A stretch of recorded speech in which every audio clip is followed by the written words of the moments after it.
Muy buenas tardes a las llamadas ya míticas conferencias de los viernes.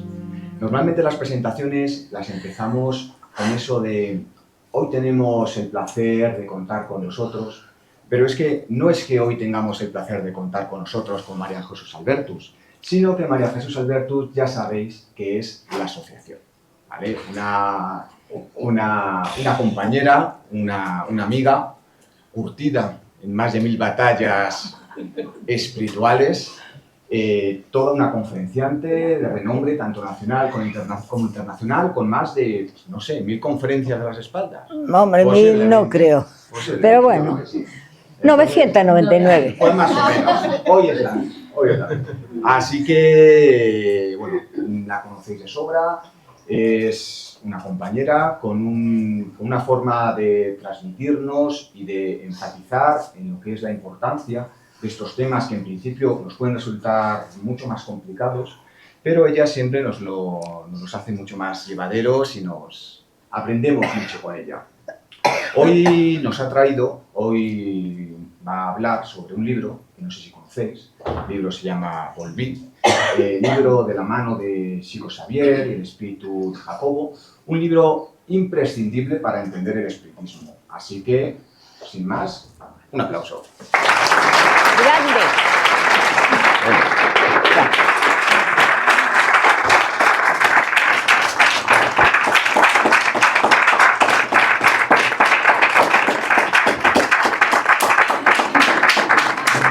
Vale, así eso está muy bien, muy bien. ¡Ay, mi vanidad! Bueno, tampoco os paséis. Primero os agradezco mucho el hecho de que hayáis venido, porque según está el día de lluvia y de frío y de mal, pero bueno, estamos aquí y vamos a ver si conseguimos hablar, que os guste lo que voy a decir. A mí me gusta mucho este libro, lo que pasa es que ya está descatalogado, pero a lo mejor en alguna librería antigua o libros usados y tal lo podéis encontrar. Es la vida de un hombre, se llamaba Federico Findner. Este hombre escribió este libro, pero en el libro adoptó el seudónimo de Hermano Jacob. Fue director de la Federación Espírita Brasileña y fue un espírita activo, trabajó pero muchísimo. Pero claro, él prometió que cuando muriese, porque estaba ya muy enfermo, que él iba a escribir sobre todo lo que pasaba en el mundo espiritual. Bueno, muy bien. Una cosa es lo que pensamos y otra cosa es la realidad. Él creía que todo lo que leemos en los libros iba a ser así, tal cual, pero no ocurrió así. Las cosas eran diferentes. Cuando él estaba aún encarnado, estaba enfermo y pensaba que cuando él se fuese al otro lado, pues iba a ir a una esfera donde le iban a juzgar, o quizá iba a ir a una esfera muy superior a esta, que iba a estar muy a gusto y muy tranquilo. Pero no pasó así como él pensaba. Pero nos dejó algo muy interesante. Nos dijo que no se crean en paz con la ley atendiendo pequeños deberes de solidaridad humana. Es decir, que no basta solo con que hagamos un poquito de caridad y con que seamos medianamente buenos, hay que hacer muchas más cosas. Bueno, para empezar, él comienza el libro diciendo que nada más llegar al otro lado de la vida, él pidió trabajar en un centro espírita como medium. ¿Como medium? Si eres un espíritu, ¿cómo vas a trabajar como medium? Bueno, fijaos si estaba todavía despistado. Él se sienta en la mesa con el resto de las personas y no hizo nada. Y encima se enfada. Encima se enfadó porque no conseguía contactar con nadie. Era normal. Si no has aprendido, una cosa es el mundo físico y otra muy diferente es el mundo espiritual. Vamos a ver, este es el problema que me va a pasar toda la tarde. No, ya no me va a pasar. ¿Qué? ¿Pasa en el ordenador, Edu? En Enciende el mando, por favor. Está encendido. Hasta arriba del todo. Enchufa el ordenador. Hasta arriba del todo. Está encendido. Si cambia en el ordenador y no cambia aquí, bueno, no importa. Yo os voy contando. La verdad es que este hombre hizo un gran trabajo. Llegó al otro lado y sufrió mucho porque él no se esperaba nada de lo que le ocurrió. Él pensaba que la vida el traslado era de otra forma, era más dulce, más agradable. Él había trabajado mucho, había sido espiritista, bueno, y presidente de la Federación Brasileña, bueno, ya tenía el camino hecho. Eso es lo que él pensaba. Pero la realidad fue otra, mucho más grande. Yo por hablar os puedo hablar, pero lo ideal de esta conferencia son las imágenes. Vamos a ver, sigue. Otra. Ahí, en esta me quedo. Ahí, muchas gracias. Bueno, como veis, él... No te oigo, dime. ¿Puedes subir un poco el foco? Un poquitín. Vale. Ahí vale. A ver, ¿así ¿Tú funcionas bien así? o así? Es que así me quedo... Casi te va a poner moderna. ¿No ve? Así no veo, me quedo ciega. Bueno, como veis, él estaba en la cama, acababa de morir. Y tenía a un espíritu a su lado que era el hermano Andrade, que era su guía espiritual, que le estaba ayudando a desligarse de la materia. Él empezó a notar ya cosas extrañas. De momento él notaba que había 2 corazones latiendo. ¿Os imagináis 2 corazones latiendo? Bueno. Y empezó a notar que la vista se le iba borrando, que no veía muy bien. Y aparte de eso tenía un frío horroroso. Él escribió diciendo que se sentía dentro de una nevera. Eso sí que tiene que ser malo, ¿eh? Bueno, pero la conciencia la tenía ligeramente espabilada. Y en su propia conciencia comenzaron a aparecer aciertos y desaciertos de los que hizo cuando estaba vivo. Él los observaba y estaba buscando justificación para todos ellos. Él pensaba que bueno, que sí, que no pasaría nada, que eso era normal, pero no era tan normal. De pronto él se vio. Una cosa es que lo pensara y otra cosa es que vio todos los actos que había realizado en su vida, todos aquellos actos en los que se había equivocado. No se sentía muy bien porque le estaban agobiando. Estaba viendo todos los desaciertos que había tenido. Y se sentía muy mal. Se sentía tan mal que tenía ganas de orar, pero no podía. No podía orar, no podía hacer nada. Y se puso a llorar, como es natural. Si ves que no te obedecen, tu cuerpo no te obedece, que tienes ganas de orar, que no puedes hacerlo, que en tu mente solo están las ideas de lo que has hecho según tú mal, pues no puedes avanzar. Y entonces se fijó en que a su lado había una mujer, y esa mujer era su hija Marta.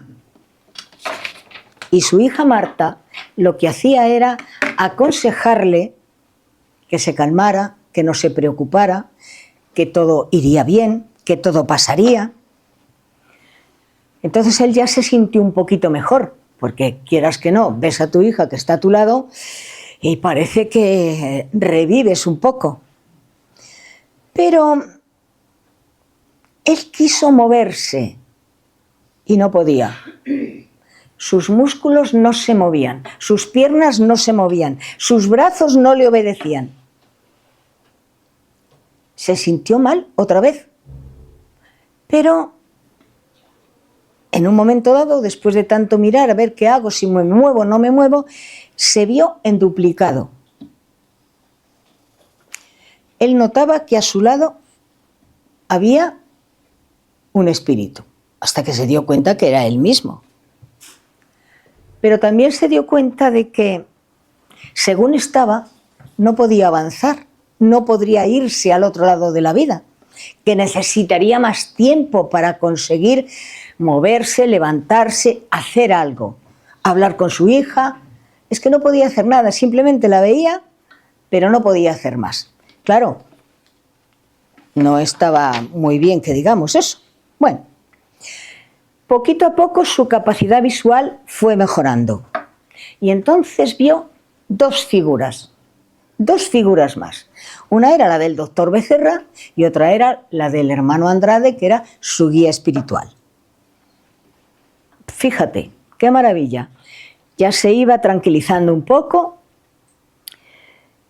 y entonces quiso levantarse para darles la mano, para abrazarles, para saludarles. No podía levantarse, no podía hacer nada. Otra vez se empezó a sentir mal por el hecho de que estar paralizado así en la cama viendo lo que había y sin poder hablar, ni decir, ni hacer. Y entonces él pensó, yo necesito salir de aquí. No puedo estar aquí metido porque no me puedo mover. A ver qué hago para salir de aquí. Tengo que equilibrarme. Pero le tiraban más sus cosas, sus libros, su casa, sus muebles, sus cosas. Y como diciendo, si me voy, todo esto se va a quedar aquí, ¿y qué va a pasar? Bueno. Pues entonces, como el doctor Becerra le vio tan excitado, tan preocupado, pues decidió llevárselo a la playa. Porque el mar es una de las cuestiones que más energías tiene. Se lo llevaron a la playa. Como veis, él seguía unido todavía al cuerpo físico. Ahí veis el lazo de plata que une el cuerpo físico con el espiritual. Cuando fue llevado a la playa, estaba en el suelo sentado, él se empezó a sentir un poquito mejor, ya tenía más fuerza y notó que los dolores que había tenido durante su enfermedad habían desaparecido y se sintió mejor. Ah, pues mira qué bien, estoy mejor. Y incluso se fijó en sí mismo y creyó que había rejuvenecido. Él se sentía tan bien que decía, estoy más joven, qué alegría. Pero también notó que estaba vestido de forma diferente. Claro, el doctor Andrade, Becerra de Meneses y su hija tenían unas vestimentas transparentes, brillantes, con mucha luz. Y él, su ropa era, él decía que era opaca y ceniza, que era muy fea. Y se sintió mal. Se sentía mal porque, claro, él quería tener la misma ropa que tenían ellos. Y eso, bueno, hay que esperar un poquito para ganárselo. No es tan fácil. Después de estar un rato en la playa, cuando él se recuperó, el doctor Becerra decidió que tenían que volver a la casa donde estaba el velatorio, como es natural. Pero ocurrió algo para él espectacular, trascendente, sorprendente. Según iban por la playa, apareció una señora con la ropa como la suya, grisácea, fea, oscura, que al pasar lo atravesó. Y entonces, claro, se sorprendió. ¿Os imagináis ir por la calle y que venga alguien y te atraviese? Pues eso es un numerito, ¿eh? Y entonces, claro, el doctor Becerra le dijo, tranquilo, es que son dos dimensiones diferentes. Ella está en una, nosotros estamos en otra. Ella no nos ve a nosotros, nosotros a ella sí.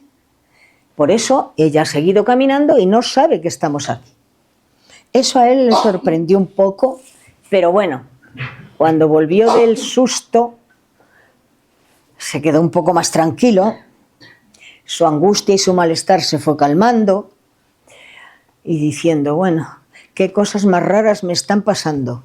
Esto cuando yo leía libros no pasaba, pero bueno. Y llegan a su casa y ahí se encuentra pues todo el mundo. Unos lloraban, otros reían, otros hablaban mal de él, pero él seguía unido todavía a su materia. Y la hija le dijo que no debía mirar su materia, que se podía levantar si quería, podía estar entre la gente que estaba allí, pero no debería acercarse a su cuerpo. Lo que pasa es que a él los comentarios que hacían pues le molestaba. Y esto viene bien para todos nosotros, porque tenemos la costumbre de que cuando vamos a un velatorio, lo menos que hacemos es orar por la persona que está allí fallecida. Contamos chistes, decimos los defectos, y eso el muerto lo está oyendo y le sienta mal, como le pasó a él. Se estaba sintiendo muy mal. Entonces vio a espíritus que le atacaban, que se metían con él. Pero el doctor Becerra le impidió que contestase. No debía hablar, debía de estar calladito. Ellos ya se ocuparían de esos espíritus que estaban ahí para que comprendiese él que no es tan fácil pasar al otro lado. Si no tiene uno más tranquilidad, menos altivez y menos rabia. Él se seguía sintiendo muy mal porque los comentarios que hacían no eran buenos, no hablaban bien de él. Lo único que hacían era criticar. Él poco a poco fue mejorando un poquito, se fue sintiendo mejor con las personas que estaban alrededor y notó que había entidades, es decir, espíritus inferiores, que se metían con él, seguían metiéndose con él, ahora mucho más todavía. Pero él se sentía muy decepcionado porque como no podía contestarles, porque vamos, si les contestas pues te sientes un poco mejor, más aliviado, pero es que le prohibieron totalmente contestar, tenía que estar calladito y sin decir nada. Pero claro, es que aquí los amigos se estaban metiendo con los gastos del entierro, qué iba a pasar con los que quedaban, todo eso era un derroche, era un despilfarro. Claro, todo eso a él le sentaba muy mal, porque pensaba, bueno, ¿y a todos estos qué les importa si se gasta mi familia en el entierro o no? Pues todos esos comentarios a él le hacían muchísimo daño y se sintió muy mal. Y entonces el doctor Becerra decidió sacarlo a la calle. Vamos fuera porque no está bien, no te encuentras bien con todos estos comentarios que está diciendo la gente. Y al salir a la calle se sorprendió porque vino un coche con mucha luz. Y claro, ¿qué pasaba en ese coche? Que todos los que venían en ese coche venían orando por él. No venían criticándole, ni sacando sus defectos, sino orando por él, para que se recuperase, para que encontrase bien el camino de vuelta al mundo espiritual, para que se sintiese más tranquilo. Y claro, el doctor Becerra le dijo, es que quien no renuncia a los hábitos del cuerpo, quien no renuncia a las malas costumbres de la tierra, cuesta mucho desprenderlos. Hay que desligarse de todo lo que tenemos aquí. Eso es muy fácil decirlo, pero es muy difícil. Dejas tu casa, dejas tu familia, eso tiene que ser muy malo, ¿no? Pero bueno, siguieron adelante y llegado un momento, el doctor Becerra consiguió desligarlo de la materia. Y entonces le dijo que podía ir a su trabajo, que podía ir con sus amigos para despedirse de ellos. Aunque ellos no se dieran cuenta, pero él sí podía ir a abrazarlos para que se sintieran mejor, más animados, más tranquilos. Y él ahí en ese momento se sintió un poquito mejor, porque sus compañeros y sus amigos pues estaban tristes porque él se había muerto ya. Pero bueno, termina de saludar a sus amigos y el doctor Becerra le dice, bueno, ahora nos tenemos que ir a la playa de nuevo, porque allí nos tenemos que reunir con varios hermanos que acaban de fallecer como tú, y tenemos que reunirnos para ir al lugar que os corresponde. Bueno, de todas formas él pensaba, ¿qué cosas más raras me están pasando? Estoy viendo muchas cosas, pero no veo mis vidas pasadas. Y yo he leído que nada más morirte ves tus vidas pasadas. Y yo no estoy viendo nada. Y además, ¿qué va a pasar? ¿Dónde voy a vivir? ¿Dónde voy a estar? ¿Dónde me van a llevar? Bueno, la hija tuvo que decirle, tranquilo papá, que todo llegará en su momento, no te preocupes. Pero él no te creas, que no, que no. Bien, pues llegaron a la playa, allí se reunieron con más personas que acababan de fallecer y vino una señora con una luz inmensa en el pecho. Venía acompañada de 2 espíritus superiores también. El doctor Becerra los presentó a todos y entonces él se quedó mirando esa luz que salía del pecho de esta señora y sintió envidia. ¿Quién no va a sentir envidia?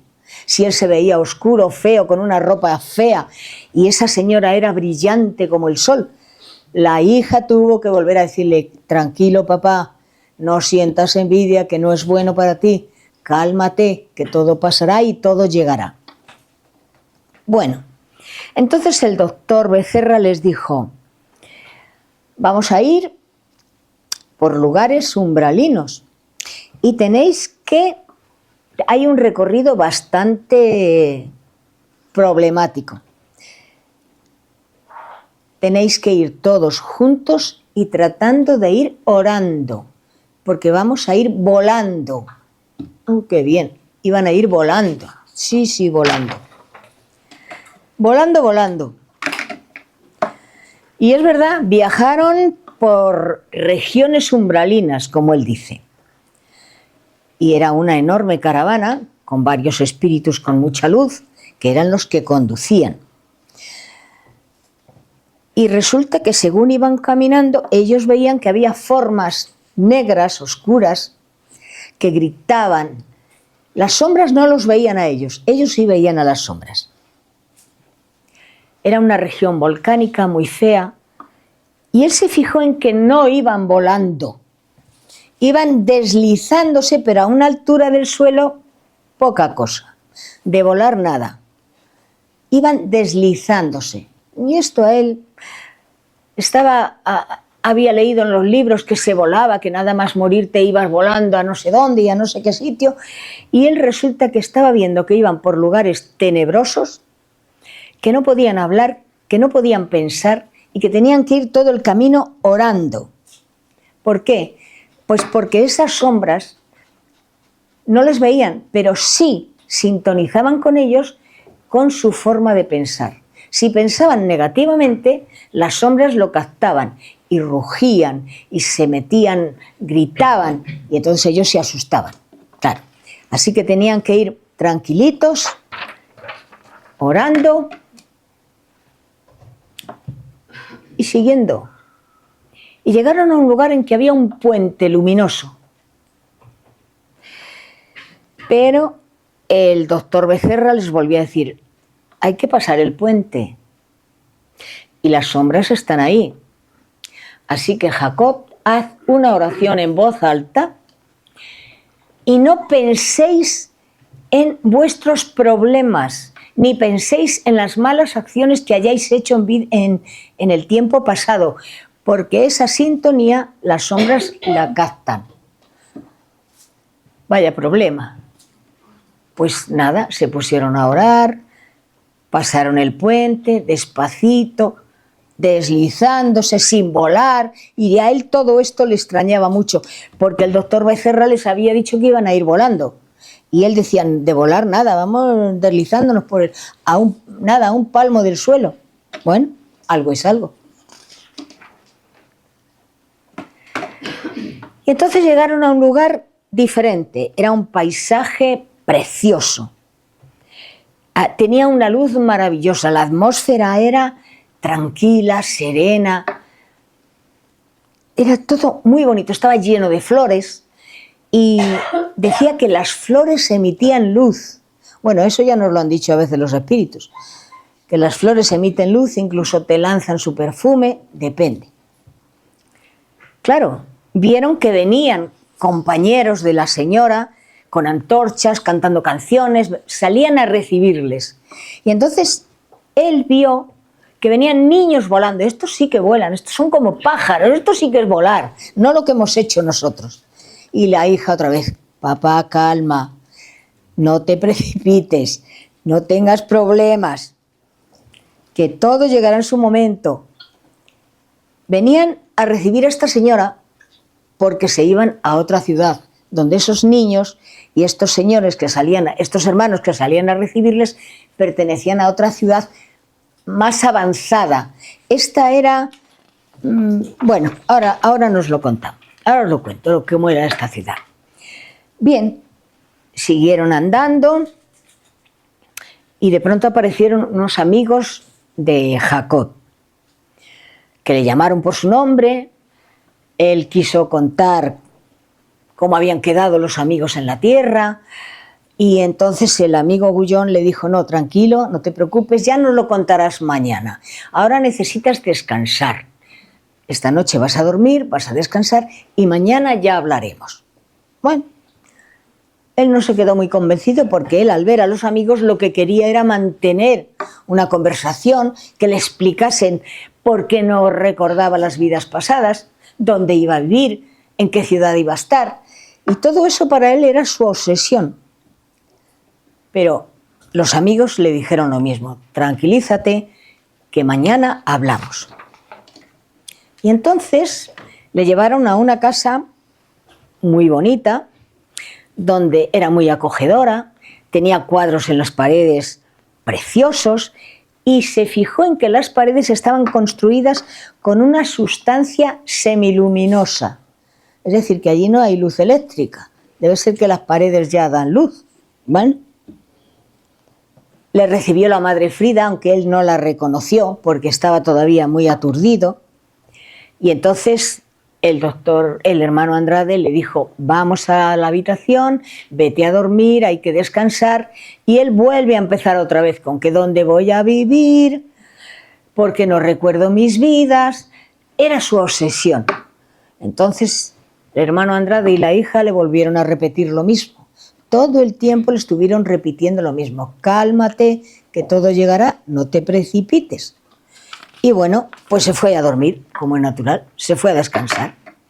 Y cuando se despertó por la mañana, allí estaba el hermano Andrade, esperando a que despertase para contestarle todo aquello que él quisiera preguntar.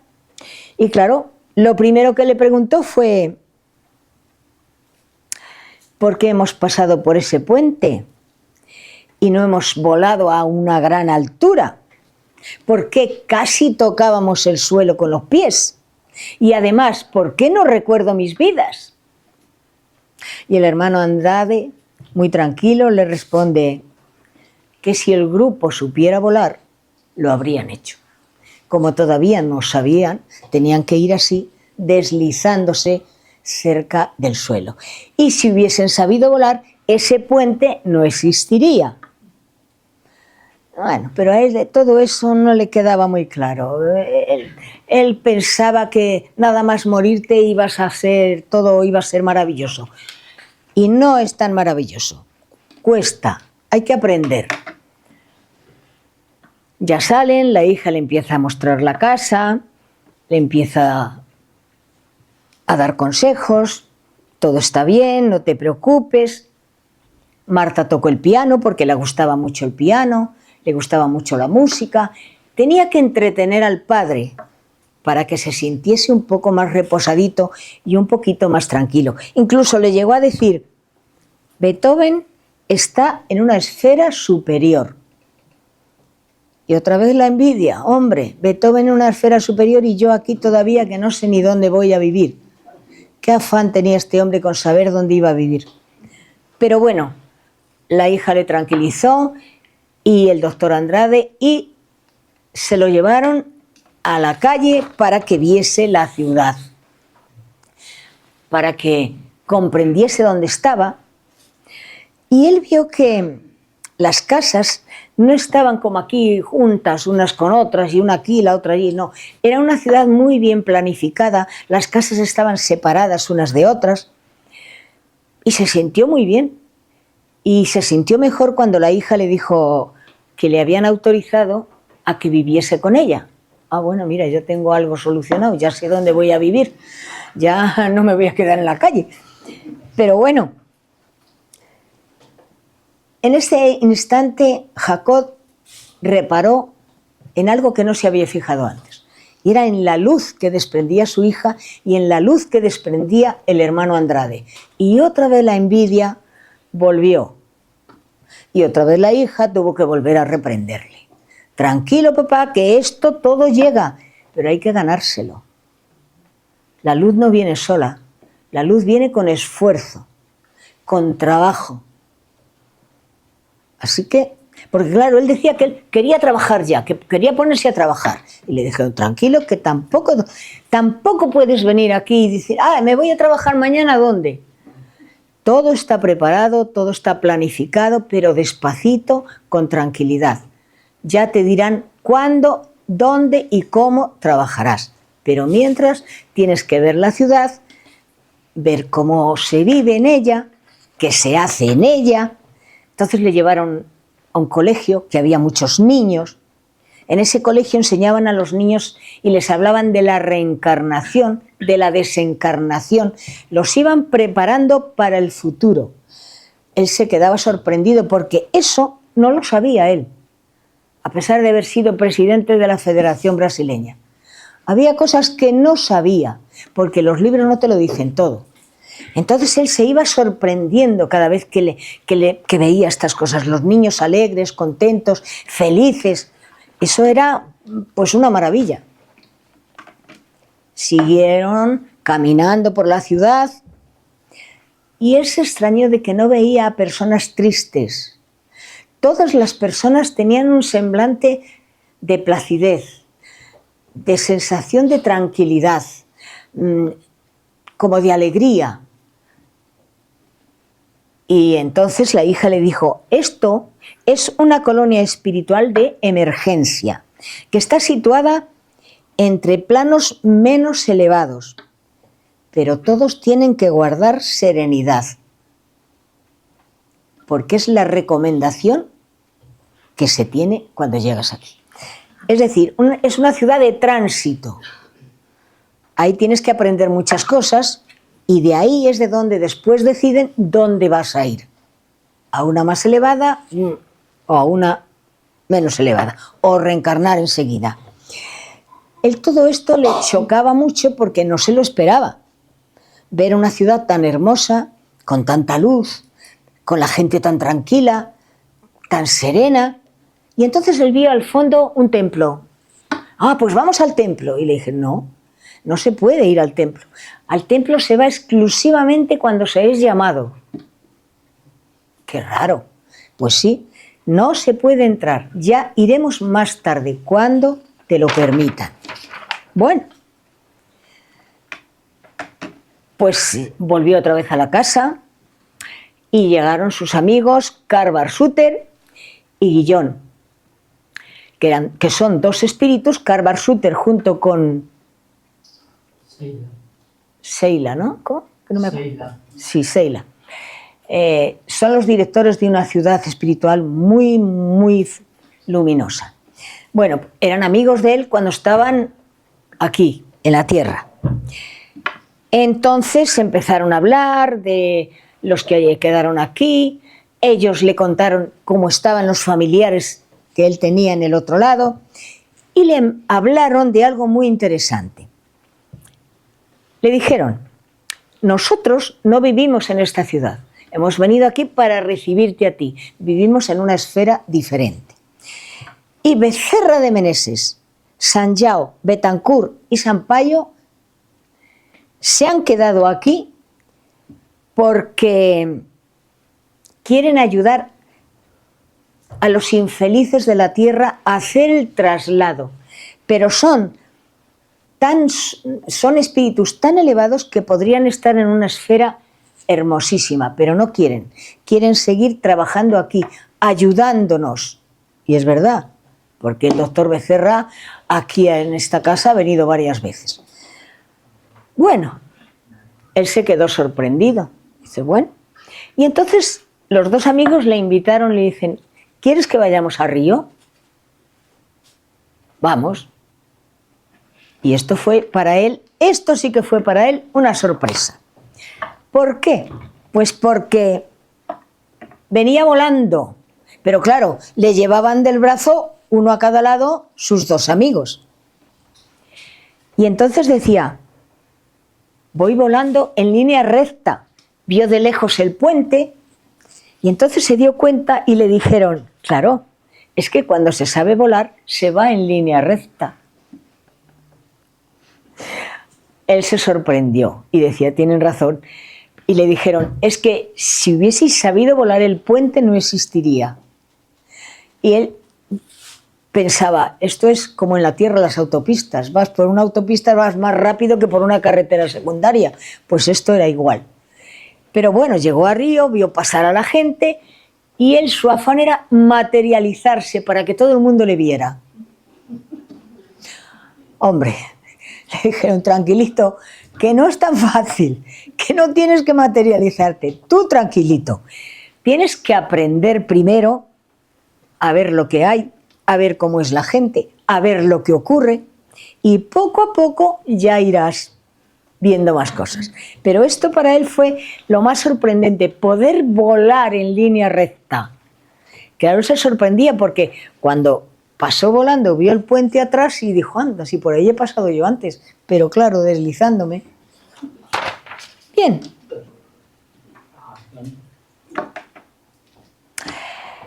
Y entonces,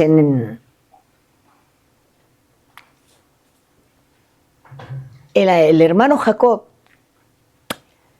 le llevaron a un lugar donde pasaba mucha gente y se dio cuenta que pocos de los que por allí pasaban iban acompañados de espíritus con luz, con conocimiento. La mayoría eran personas que iban con obsesores, con espíritus negativos, los llevaban muy apretujados y él se extrañó. Y entonces Carvar le dijo, mira, se puede saber qué errores ha cometido, qué defectos tiene, solamente con ver el tipo de obsesor que va con él. Todo esto lo llevamos cuando abusamos de las drogas, del alcohol, del tabaco, del sexo, tenemos odio, tenemos envidia, tenemos rabia, tenemos todo eso que todavía nos queda un poco, que tenemos que ir rebajándolo. Eso a él le sorprendió, ver a esos pobres hombres que iban con esos obsesores tan terribles, agobiándoles, angustiándoles, que no se podían deshacer de ellos. No podían hacer así que te vayas, no. No, porque tenían un vicio muy grande y esos obsesores iban a aprovecharse de ese vicio que él tenía. Así que estos son los obsesores de los que hablamos los jueves, cuando hablamos de obsesores.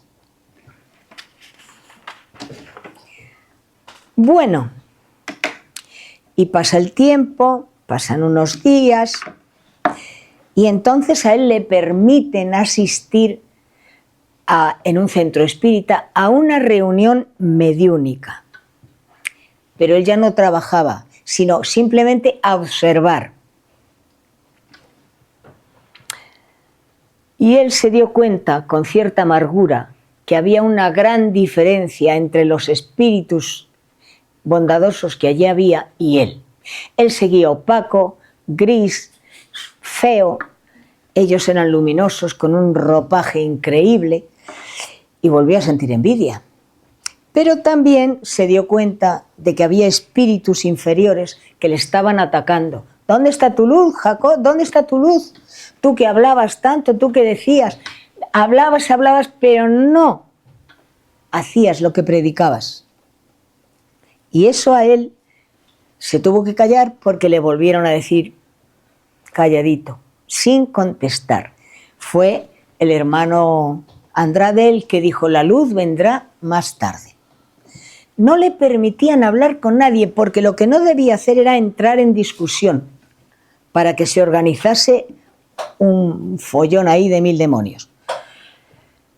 Y bueno, pues se dio cuenta de lo que era un trabajo mediúnico desde el mundo espiritual, que no tiene nada que ver con el trabajo mediúnico físico. Aquí vemos a los médiums, qué bien, pero allí él veía cómo trabajaban los espíritus con los médiums. Y eso le sorprendió porque eso él no lo conocía, eso él no lo sabía.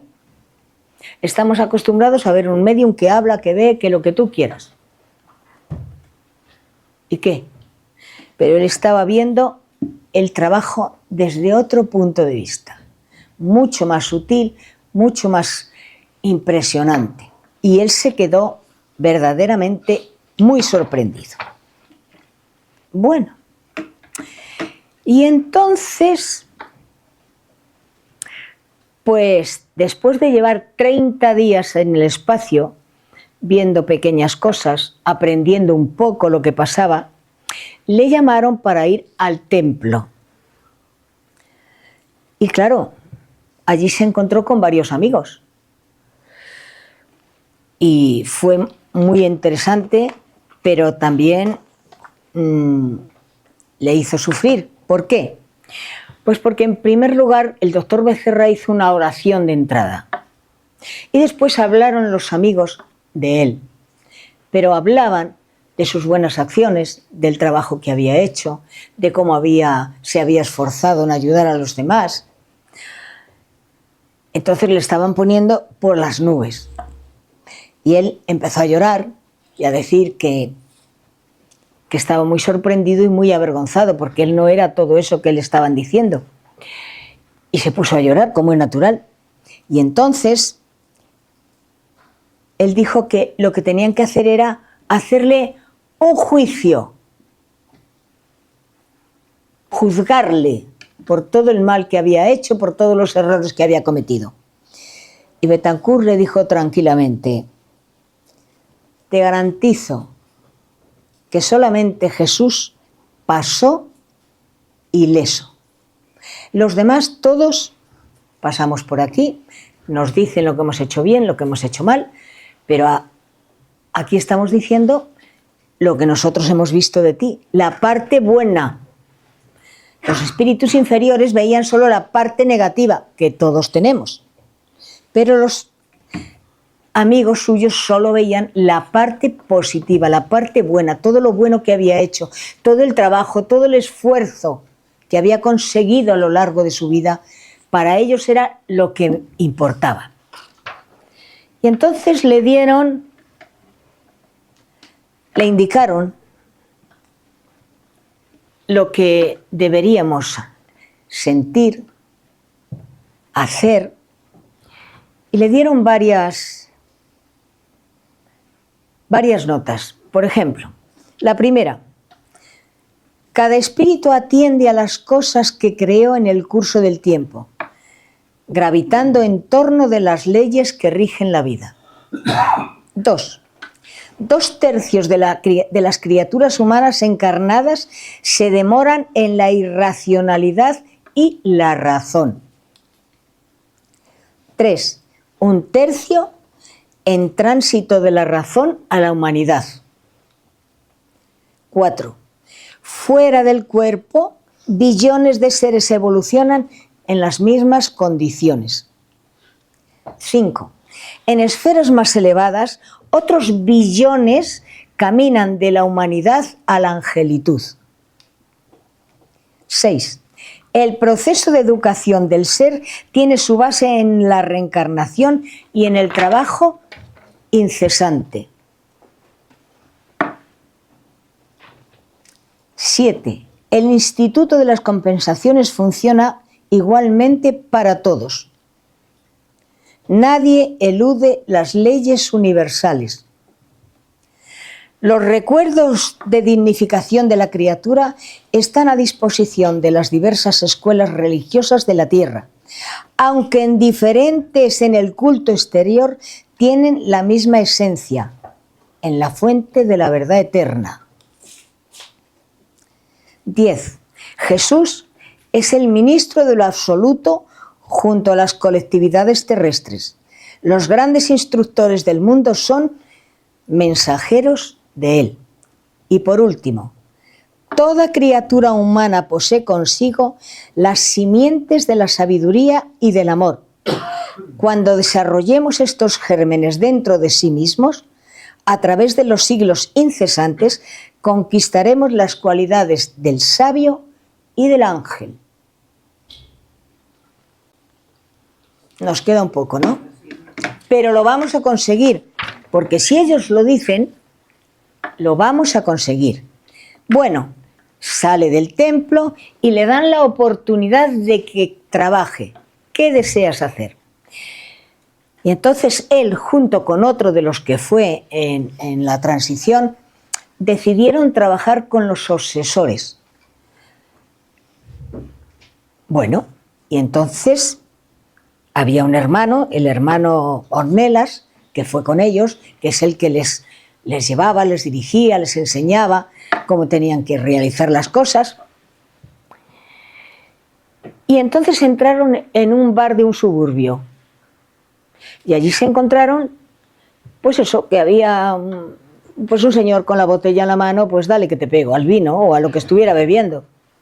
Pero fijaos qué obsesor tenía en la cabeza y en qué garras, cómo le estaba obsesando, cómo le estaba indicando, bebe, bebe, sigue bebiendo, sigue bebiendo.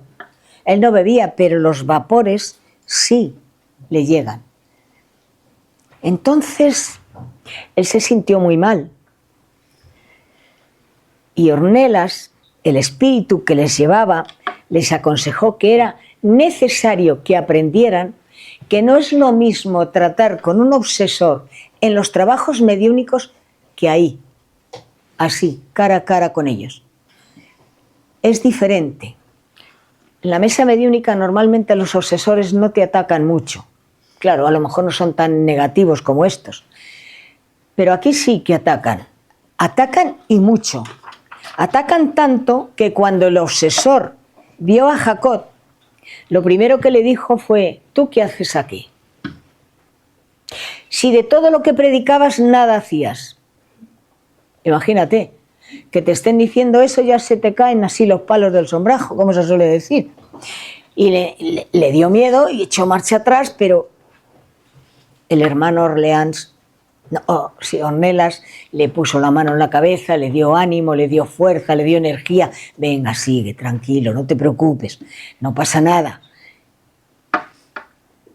Pero tuvo que aguantar todas las cosas que ese espíritu le estaba diciendo. Y le estaba diciendo todo lo que él creía que había hecho mal. Que los amigos no mencionaron nada de eso, mencionaron las virtudes. Pero este espíritu, como era un obsesor, tenía que atacarle. ¿Cómo le iba a atacar? Pues diciendo todos los defectos que tenía, o lo que había hecho mal, o lo que no le gustaba. Jacob, como pudo, fue adoctrinándole, tratando de hablar con él, de darle ánimo, de darle esperanza, de darle ilusión. Venga, que no pasa nada, déjale, tienes que seguir adelante, tienes que caminar, no puedes quedarte aquí todo el tiempo. Pero el espíritu no se dejaba, no penséis que se dejaba.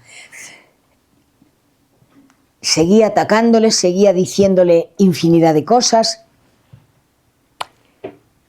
y ya consiguieron separarlos. Les estuvieron dando pases a los dos, pero el obsesor, que en el otro lado se llaman vampiros, no obsesores, porque chupan la energía, a pesar de que le estaban dando pases y de que le estaba tratando de que consiguiera calmarse, que consiguiera irse de ahí, seguía atacándole y insultándole y llamándole de todo lo que había que llamarle y más. Pero bueno, al final, poco a poco, consiguió calmarle y consiguieron que se marchara, que dejase a ese pobre hombre que estaba ahí con la botella y que estaba pues mal, muy mal. Pero bueno. Y siguió trabajando, y mucho. Y pasaron más de 200 días que tuvo que estar escuchando todo lo que le decían, todos los insultos que le hacían. Todo, para ellos, claro, exageraban todo lo que él había hecho, todo lo malo para ellos que había hecho. Todos le decían lo mismo, tú predicabas una cosa y hacías otra. No merece que estés aquí, no tienes por qué ayudarnos, tú no tienes capacidad para darnos a nosotros fuerza ni aliento ni nada. Y estuvo, ya os digo, más de 200 días oyendo improperios, malestares, oyendo infinidad de cosas que, claro, y sin poder contestar, porque no le permitían contestar. Pero bueno, él decía, bueno, ahora voy a cumplir todas las promesas que hice antes, todo lo que no hice antes lo voy a hacer ahora, voy a seguir adelante, voy a seguir trabajando, voy a ser mejor persona. Pero no le creían. No le creían porque no tenían nada que perder. Él sí tenía mucho que perder, pero ellos no tenían nada que perder. Pero bueno, al final de todo esto, él consiguió tener esa luz que tanto había admirado en su hija, en el doctor Becerra, en la señora que salió a recibirlos. Y se dio cuenta que esa luz se consigue exclusivamente con el trabajo. Nada más que con el trabajo. Por eso, él al principio nos dice que eso de no se crean en paz con la ley atendiendo pequeños deberes de solidaridad, porque él tuvo que trabajar tanto para conseguir un poco de luz, que claro, ves esto y dices, entonces ¿yo qué estoy haciendo aquí? Si no hago nada. Porque si tengo que aguantar todo eso con el carácter que yo tengo, no sé yo si me voy a callar. Pues me pondrá un esparadrapo cuando llegue al otro lado. María Jesús, así, calladita. Porque aguantó todo lo que había que aguantar y más. Pero al final consiguió que su hija, estar al lado de su hija, sentirse que su ropa ya era luminosa como la de su hija, como la de los hermanos, los amigos que él tenía allí. Y eso es muy hermoso. Pero cuando en los libros nos dicen, nada más llegar al otro lado ves tus vidas pasadas, pues él no las vio. No las vio.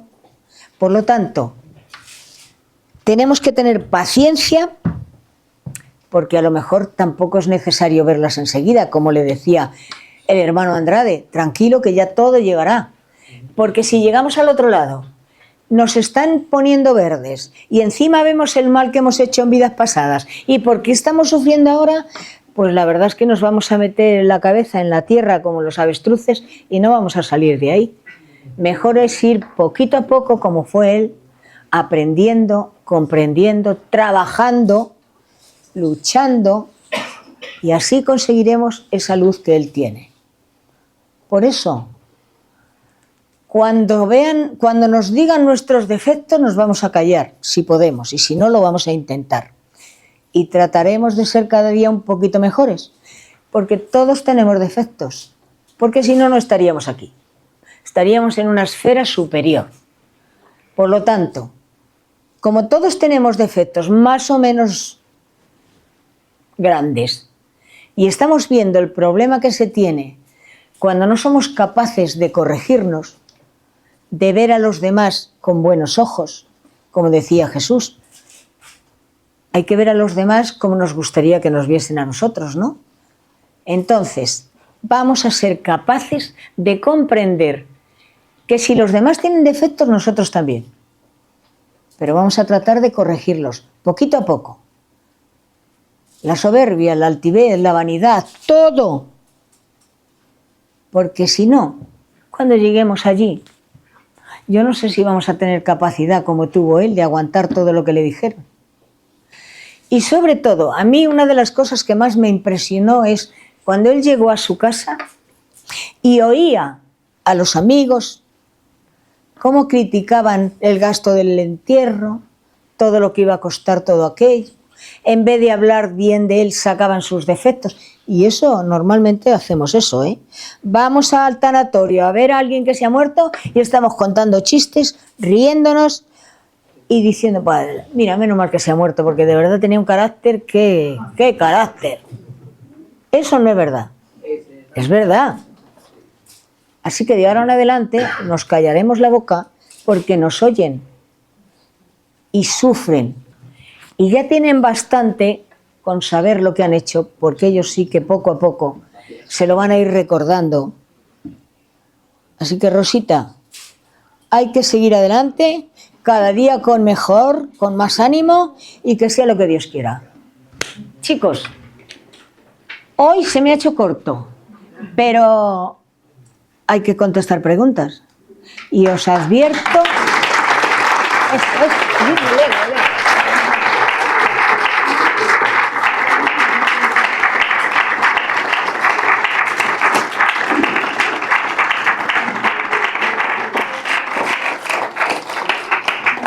Os advierto que a mí me gusta mucho contestar preguntas, porque si no me hacéis preguntas voy a ir a dedo y os voy a poner en un aprieto y a ver qué hacemos luego.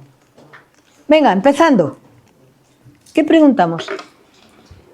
Digo que este trajín con la sedación no se calma un poco.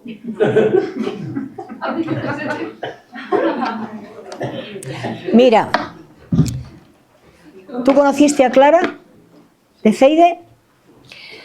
Clara estuvo sedada. Clara era una persona que trabajaba en Ceide y estaba muy enferma. Y entonces la hija, como es natural, pidió a los médicos que la tuviesen sedada porque tenía unos dolores que se moría de dolores. Y estuvo la pobre sedada todo el tiempo que estuvo en el hospital, que fueron pocos días, hasta que murió. Y según Divaldo, Clara se puso en contacto con él y ¿sabes lo que le dijo? Lo que más he sentido es que no me he podido despedir ni de mi hija ni de mis nietos, porque estaba sedada. Yo me refiero que el trajín ese de vas, vuelves al cuerpo, te desligas, pero no te desligas, pero si eso no se aminora un poquito. Pues mira, hija, es que somos un mundo, depende de cada uno de nosotros. ¿Yo qué quieres que te diga? No me acuerdo de la última vez, no sé lo que pasó, porque se me ha olvidado, pero me imagino que pasaría como este o más, yo qué sé, pero no... que tú tienes. No contestes.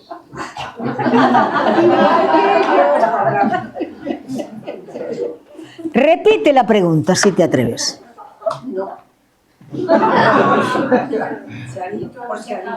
Charito, cálmate, que yo todavía no he llegado a tener salud y sí contesto. Venga, en broma. ¿Cómo transmitió él todo ese pensamiento? Pero no te oigo. ¿Cómo transmitió? ¿Cómo después que nosotros ahora lo podemos...? Bueno, es que después de todo esto, cuando él ya se tranquilizó, cuando ya él tuvo esa luz, escribió el libro Volví. Lo escribió y contó todo esto y más. Estos solo son pequeños apuntes, porque los libros siempre son mejores que las películas y que todo. Él lo escribió. Por lo tanto, si él contó esto, imagínate qué más le pasaría. Imagínate qué más le pasaría. ¿Cuánto tiempo después de escribir esto murió? Murió.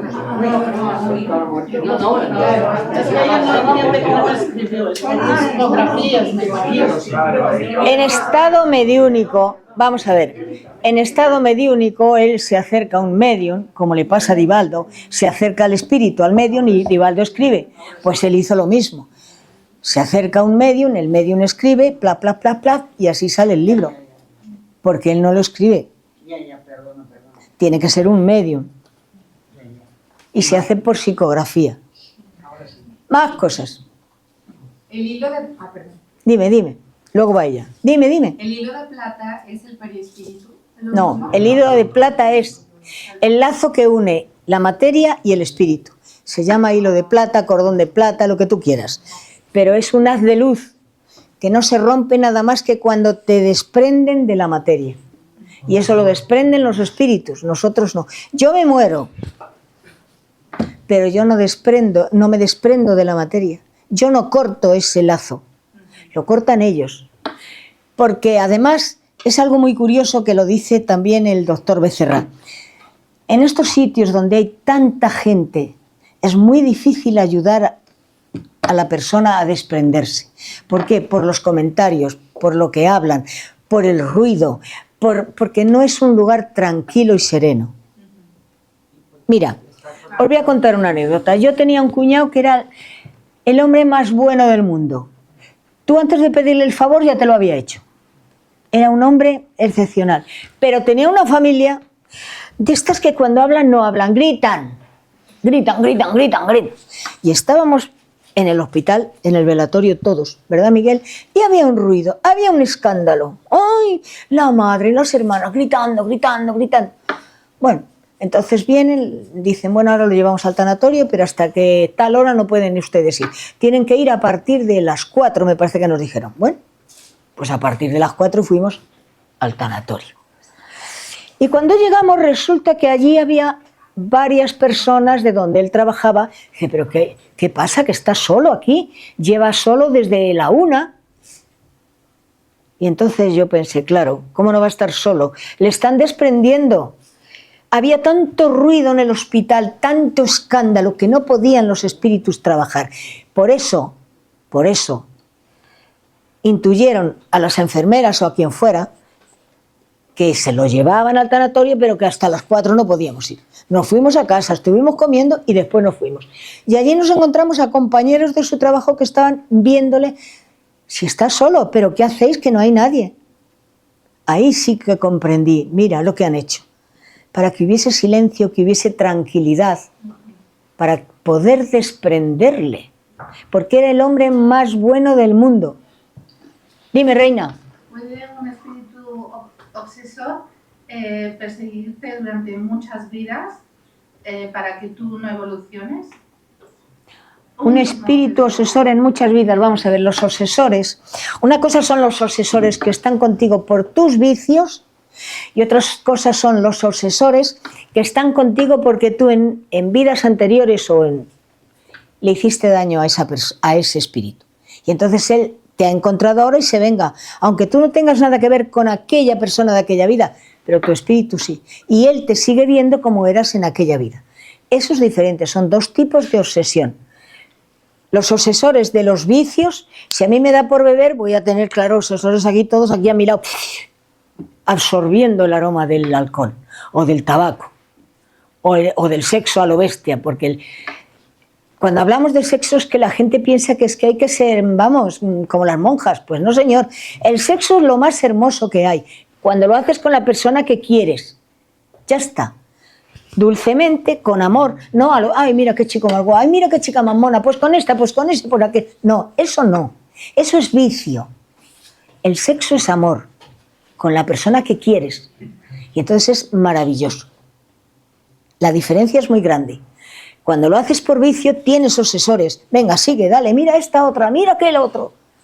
Pero cuando lo haces con la persona que quieres, no tienes obsesores. Y ahí tenéis un libro, Misioneros de la Luz, que en el capítulo 14 y 15 os explica muy bien cómo los espíritus preparan la habitación de una pareja que están casados, habían practicado el sexo 1000 veces. Bueno, muy bien. Pero ese día fue especial. ¿Por qué? Porque estaban los espíritus allí preparando la habitación, preparando el ambiente, evitando que entrasen sombras. Y cuando lo tenían todo preparado, pusieron en la mente de ellos la idea de irse a la habitación. Y se fueron. Los espíritus no estaban allí, claro. No tenían que mirar lo que no les importaba. Estaban fuera. Y cuando terminó la cosa, ella dijo, hoy me he quedado embarazada. Y es verdad. El 99% de las mujeres que se quedan embarazadas saben el día y en ese momento. Y lo han practicado 40 veces. Hoy me quedo embarazada. Ahora. Y es verdad. Lo prepararon los espíritus. Y fue hermoso. Más hermoso que ningún otro.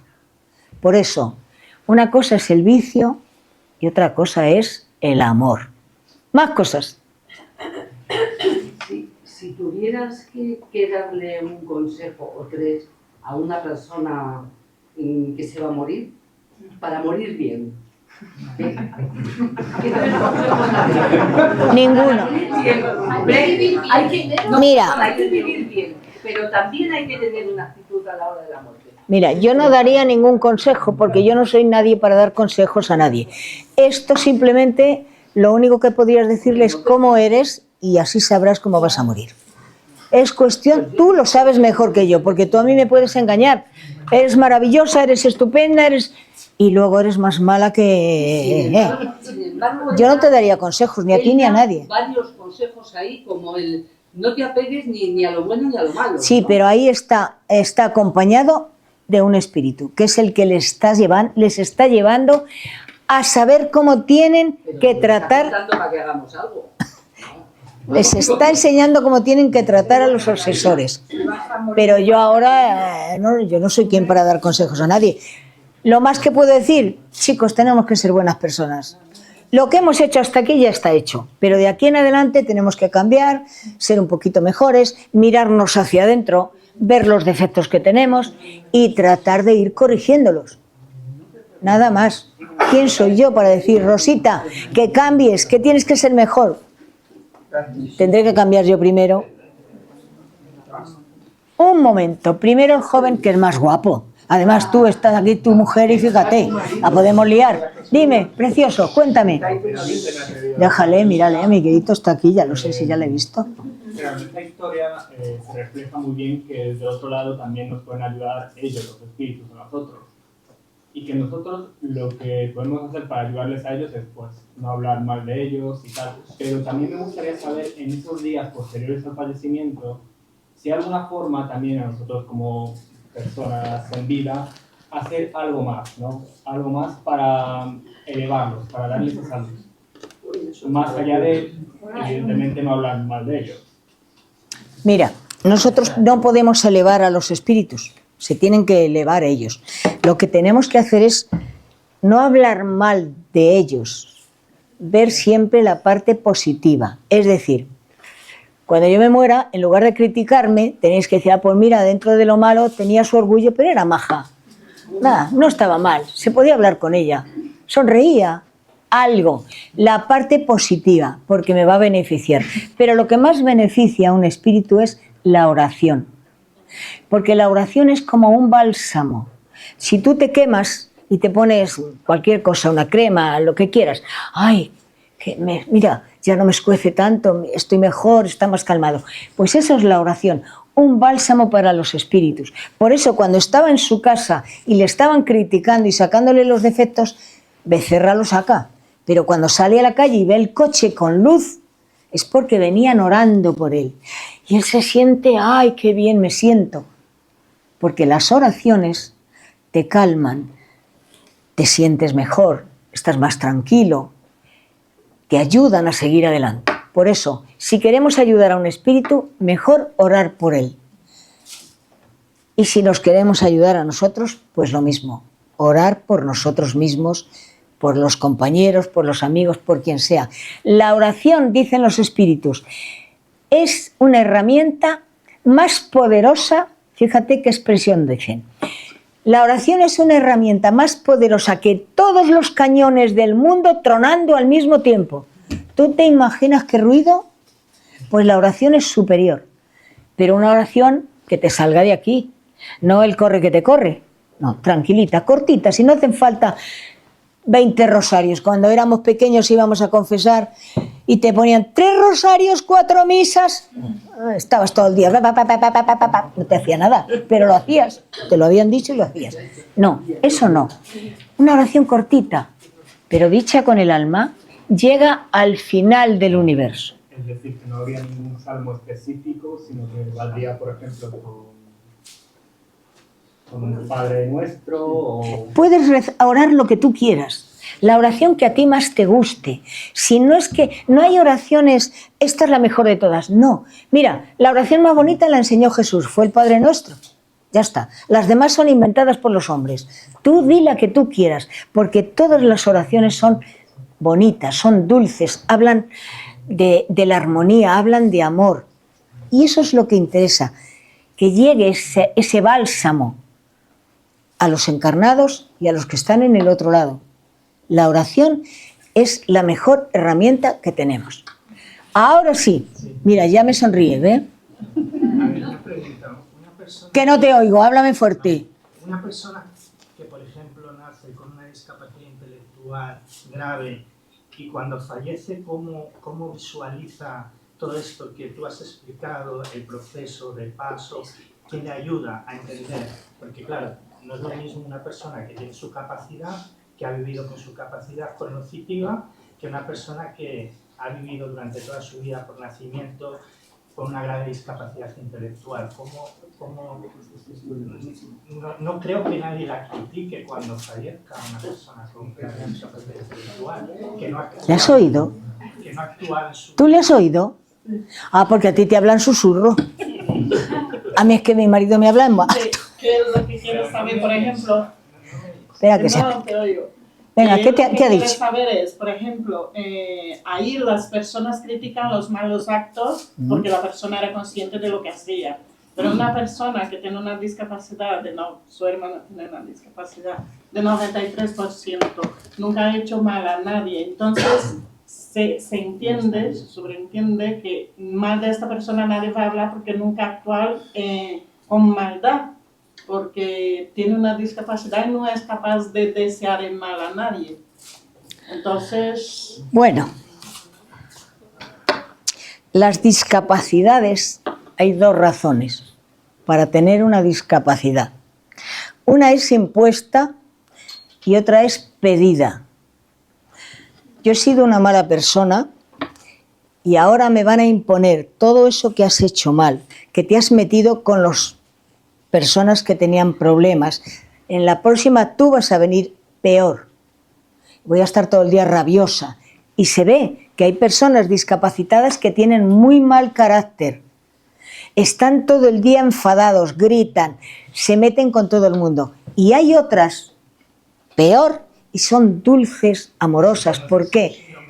Porque esos han pedido eso para progresar más deprisa.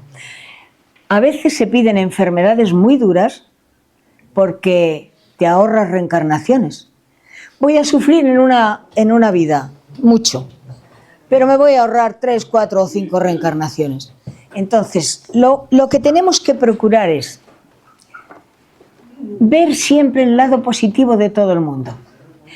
Una persona discapacitada no tiene oportunidad de hacer maldad, porque su mente no le da más de sí. Pero no tienen por qué castigarle más.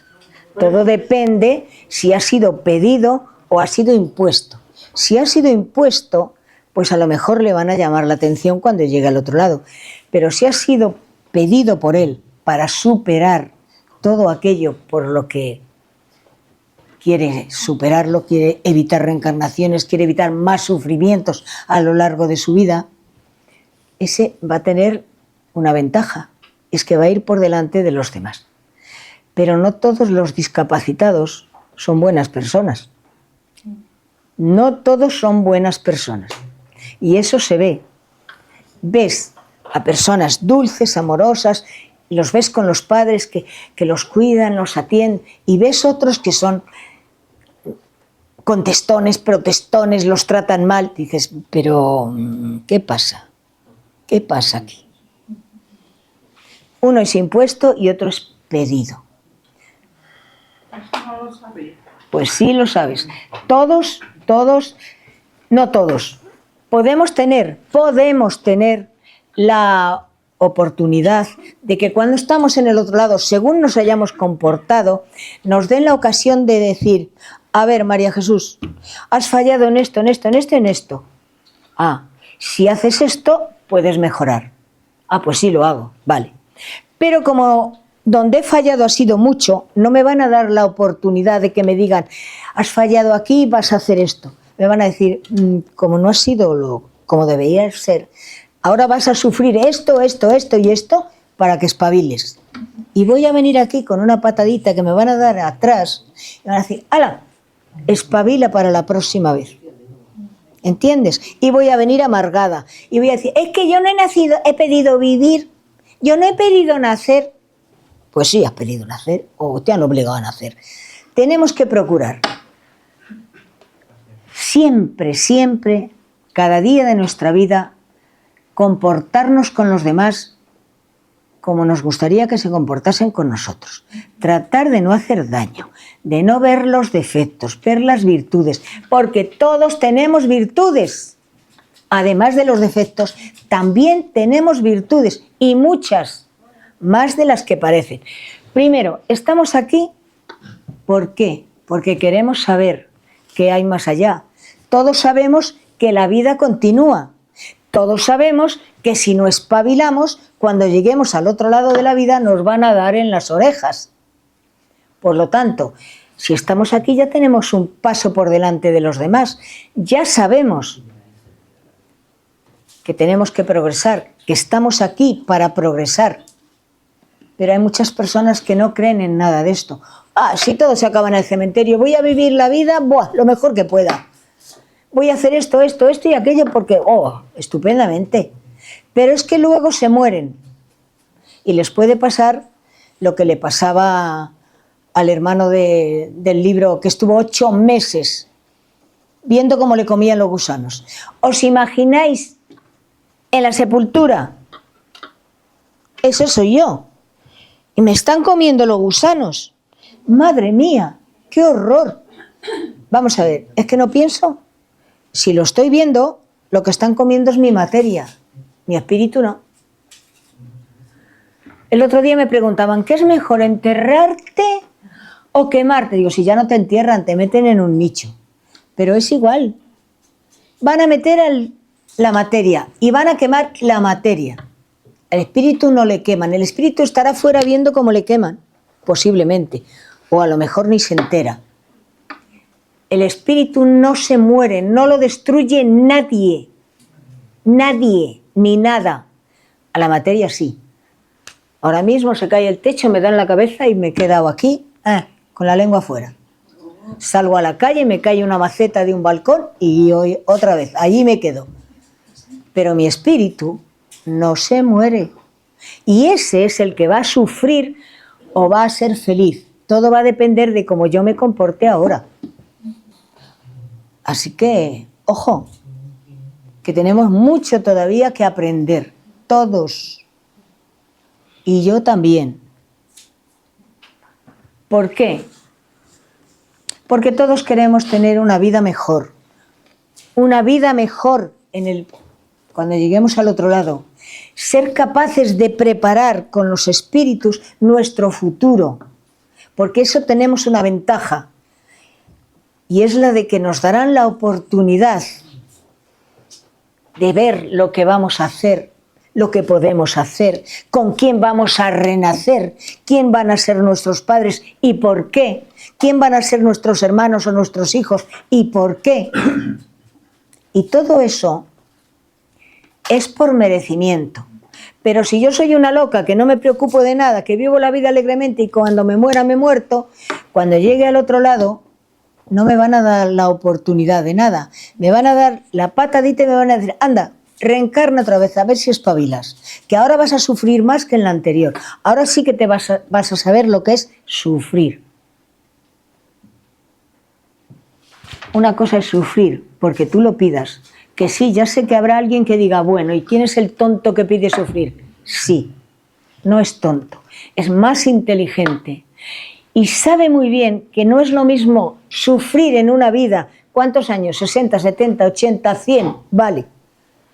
Que estar 3 reencarnaciones, 4, 5, 6, sufriendo y padeciendo. Bueno, pues estoy 60 años sufriendo, pero me ahorro 4 reencarnaciones de sufrimiento, porque voy a estar mejor, voy a ser una persona más dulce, más agradable, no voy a venir a sufrir, voy a venir a ayudar, que eso es importante. No es lo mismo sufrir que ayudar.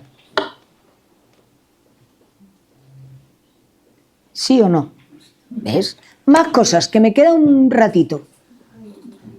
Nosotros cuando desencarnamos tenemos que pasar por ese puente obligatoriamente o es por alguna razón en particular por lo que pasó este. Pues chica, no sé si todos pasamos por ese puente.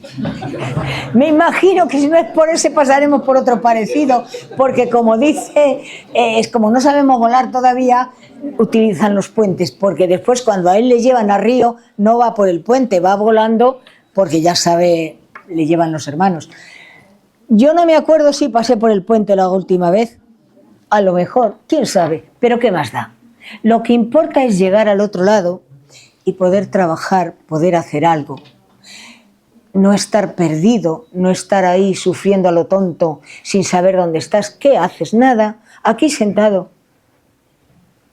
A ver cómo le dices que está muerto. Se lo tienes que decir de forma que él lo descubra. Pero pasar por el puente, bueno, él pasó por el puente, nosotros no sé. No creo que pasemos todos por el mismo puente, habrá otras rutas, digo yo. Habrá otros lugares. No, pero algo parecido porque como has hablado de que había sombras, Sí. pues a lo mejor todos tenemos que pasar por esa. Todo eso es ni más, como un examen de conciencia. todo eso es ni más ni menos para que comprendieran, porque tampoco eran maravillosos los que iban en esa caravana, ¿eh? Eran personas corrientes, normales, que habían hecho, bueno, no eran malas personas, pero también tenían sus cosillas. ¿Pasaremos por ese puente? Bueno, quién sabe, ¿qué más da? No importa. Dime, reina, ya te lo diré. Si paso, vengo y te digo, oh, que pasé por el puente. Pero luego no te asustes, porque además me voy a presentar aquí, os voy a pegar un susto. Me voy a materializar. Dime. ¿Con cuánto tiempo debemos sepultar a una persona? ¿Debemos? Sepultar. ¿Sepultar? ¿Con cuánto tiempo? Para que haya un desligamiento. Mira, cuando una persona... Cuando una persona... Con el COVID, por ejemplo, no daban tiempo para hacer el... Mira, es que no se sabe. Hace mucho tiempo se tardaban, no sé si eran 2 o 3 días en enterrar. Después lo fueron acortando y ahora te mueres hoy y te entierran mañana. Todo es la sociedad y no puedes meterte con la sociedad. Si la sociedad dice que tú te has muerto y mañana por la tarde te entierran y se acabó. O sea, te meten en el nicho y se acabó. Digas lo que digas. Tú no te preocupes porque depende de cómo seas, tu espíritu verá o no verá eso. Estés 3 días o estés 2, si no te has comportado correctamente, tú vas a seguir ahí viendo cómo te comen los gusanos. Pero si has sido una persona correcta dentro de lo que cabe, has aprendido a no ser demasiado mala ni demasiado cruel, enseguida tu guía te va a sacar de ahí, te va a llevar, te vas a ir. Da igual que estés 2 días, 3 que un mes. Eso va a depender de cómo tú seas. Y tú eres la que vas a decidir, no tú, sino ellos son los que van a decidir el tiempo que vas a estar ahí, porque tienes que aprender. Y se aprenden muchas cosas viendo cómo te comen los gusanos. Eso dicen. Yo tampoco me acuerdo si estuve la última vez ahí viendo cómo me comían. Estaría, yo qué sé. Tenemos que procurar aprender. Pensar, me estoy muriendo. Entonces, ¿qué voy a hacer? Orar por mí misma. Hermano, guía, ayúdame para ver si supero este trance.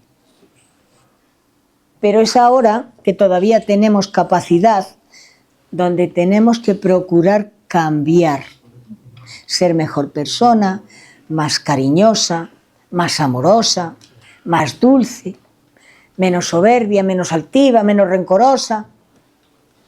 Tenemos que ir suavizando nuestros defectos.